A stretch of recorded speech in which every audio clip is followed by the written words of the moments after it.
Assalamualaikum warahmatullahi wabarakatuh. Halo semuanya, bagaimana kabar kalian hari ini? Bu Ika harap kabar kalian baik-baik saja ya. Nah, di video pembelajaran kali ini, Bu Ika akan membahas mengenai KD 3.10, yaitu keselamatan di jalan raya.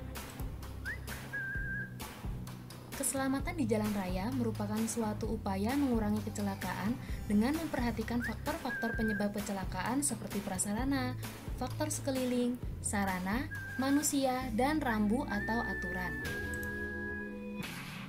Pengetahuan tentang berkendara sangat penting ditanamkan sejak dini guna menghindari kecelakaan lalu lintas. Akhir-akhir ini, tingkat kecelakaan di jalan raya semakin meningkat dan menimbulkan banyak korban. Peningkatan tiap tahun terjadi di seluruh dunia. Oleh karena itu, kita seharusnya belajar untuk waspada dan berusaha mengurangi tingkat kecelakaan di jalan raya. Nah, bagaimana sih caranya? Dengan memberikan pendidikan tentang peraturan di jalan raya kepada siswa, salah satunya melalui pembelajaran Penjasatkes. Yuk kita simak slide berikutnya untuk melihat konsep dasar jalan dan jalan raya. Apa sih pengertian jalan dan jalan raya? Berdasarkan Undang-Undang RI Nomor 38 Tahun 2004, jalan merupakan prasarana transportasi darat yang meliputi segala bagian jalan, termasuk bangunan pelengkap dan perlengkapannya, yang diperuntukkan bagi lalu lintas yang berada pada permukaan tanah, di atas permukaan tanah, di bawah permukaan tanah dan atau air, serta di atas air, kecuali jalan kereta api, jalan lori, dan jalan kabel. Jalan raya merupakan jalan utama yang menghubungkan suatu kawasan dengan kawasan yang lain. Jalan raya memiliki ciri-ciri, digunakan untuk kendaraan bermotor, digunakan oleh masyarakat umum, dibiayai oleh perusahaan negara, dan penggunaannya diatur oleh Undang-Undang Pengangkutan. Klasifikasi jalan raya. 1. Jalan arteri, terbagi menjadi 2, yaitu arteri primer dan arteri sekunder. Yang kedua, jalan kolektor, terbagi menjadi jalan kolektor primer dan jalan kolektor sekunder. 3. Jalan lokal, terbagi menjadi jalan lokal primer dan jalan lokal sekunder. Yang keempat, jalan lingkungan, jalan umum yang berfungsi melayani angkutan lingkungan.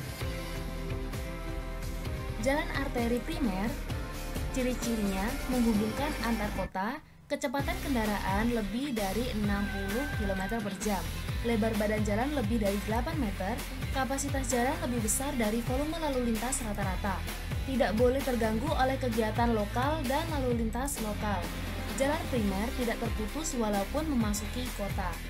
Untuk jalan arteri sekunder, ciri-cirinya menghubungkan antar kawasan, kecepatan kendaraan lebih dari 30 km per jam, lebar badan jalan lebih dari 8 meter, kapasitas jalan lebih besar dari volume lalu lintas rata-rata, tidak boleh diganggu oleh lalu lintas lambat.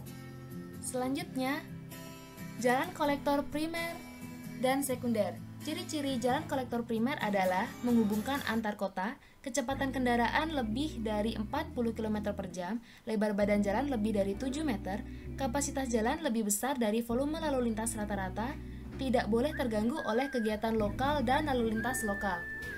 Jalan kolektor primer tidak terputus walaupun memasuki kota. Untuk ciri-ciri yang sekunder, yang pertama menghubungkan antar kawasan, kecepatan kendaraan lebih dari 20 km per jam, lebar badan jalan lebih dari 7 meter. Selanjutnya, jalan lokal primer dan sekunder. Ciri-ciri yang primer adalah menghubungkan antar kota, kecepatan kendaraan lebih dari 20 km per jam, lebar badan jalan lebih dari 6 meter. Jalan kolektor primer jalan lokal primer tidak terputus walaupun memasuki desa. Untuk ciri-ciri yang sekunder adalah menghubungkan antar kawasan, kecepatan kendaraan lebih dari 10 km per jam, dan lebar badan jalan lebih dari 5 meter. Selanjutnya, rambu lalu lintas yang terpasang pada jalan raya. Rambu lalu lintas adalah bagian dari perlengkapan jalan yang membuat lambang, huruf, angka, kalimat, dan atau perpaduan di antaranya, yang digunakan untuk memberikan peringatan, larangan, perintah, dan petunjuk bagi pemakai jalan. Berdasarkan jenis pesan yang disampaikan, rambu lalu lintas diklasifikasikan sebagai berikut. Yang pertama, rambu peringatan. Yang kedua, rambu petunjuk. Yang ketiga, rambu larangan. Dan yang keempat, rambu perintah. Rambu peringatan merupakan rambu yang memperingatkan adanya kondisi berbahaya atau potensi bahaya agar pengemudi berhati-hati dalam menjalankan kendaraannya. Nah, seperti yang kalian lihat di samping kanan, itu merupakan contoh-contoh dari rambu peringatan. Bisa kalian zoom dan kalian screenshot. Selanjutnya, rambu petunjuk merupakan rambu yang memberikan petunjuk atau keterangan pada pengemudi atau pemakai jalan lainnya tentang arah yang harus ditempuh atau letak kota yang akan dituju lengkap dengan nama dan arah-arahnya. Nah, untuk contoh bagaimana rambu petunjuk itu, silakan kalian lihat di sebelah kanan, lalu kalian zoom dan kalian screenshot. Rambu larangan merupakan rambu untuk melarang penggunaan dan pergerakan lalu lintas tertentu. Misalnya, rambu larangan berhenti, rambu larangan membunyikan isyarat suara, semua kendaraan dilarang lewat, dan lain-lain. Rambu perintah. Rambu ini untuk memerintahkan pengguna dan pergerakan lalu lintas. Misalnya, rambu perintah memasuki lajur yang dituju, rambu batas minimum kecepatan, dan rambu perintah jenis kendaraan tertentu untuk melalui lajur dan atau jalur tertentu. Marka jalan. Marka jalan adalah suatu tanda yang berada di permukaan jalan atau di atas permukaan jalan yang meliputi peralatan atau tanda yang membentuk garis membujur, garis melintang, garis serong, serta lambang lainnya yang berfungsi untuk mengarahkan arus lalu lintas dan membatasi daerah kepentingan lalu lintas. Macam-macam pelanggaran lalu lintas dan sanksinya. Pelanggaran dan sanksi lalu lintas diatur dalam Undang-Undang Nomor 22 Tahun 2009. Pelanggaran dan sanksi yang pertama, menerobos lampu merah denda Rp250.000, tidak memakai helm denda Rp250.000, tidak menyalakan lampu kendaraan denda Rp250.000, tidak membawa STNK denda Rp250.000, tidak membawa SIM denda Rp500.000. Melawan arus denda Rp500 sampai Rp1.000.000.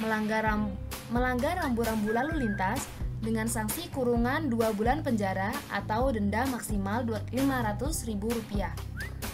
Menerobos jalur busway, denda Rp500.000.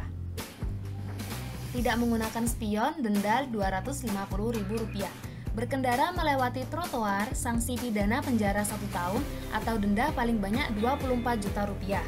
Mengemudi sambil bermain HP, denda Rp500.000. Sekian dan terima kasih. Don't forget to subscribe this channel Sport Masaneba and please like, share, comment on this video. See you on the next video. Bye bye. Wassalamualaikum warahmatullahi wabarakatuh.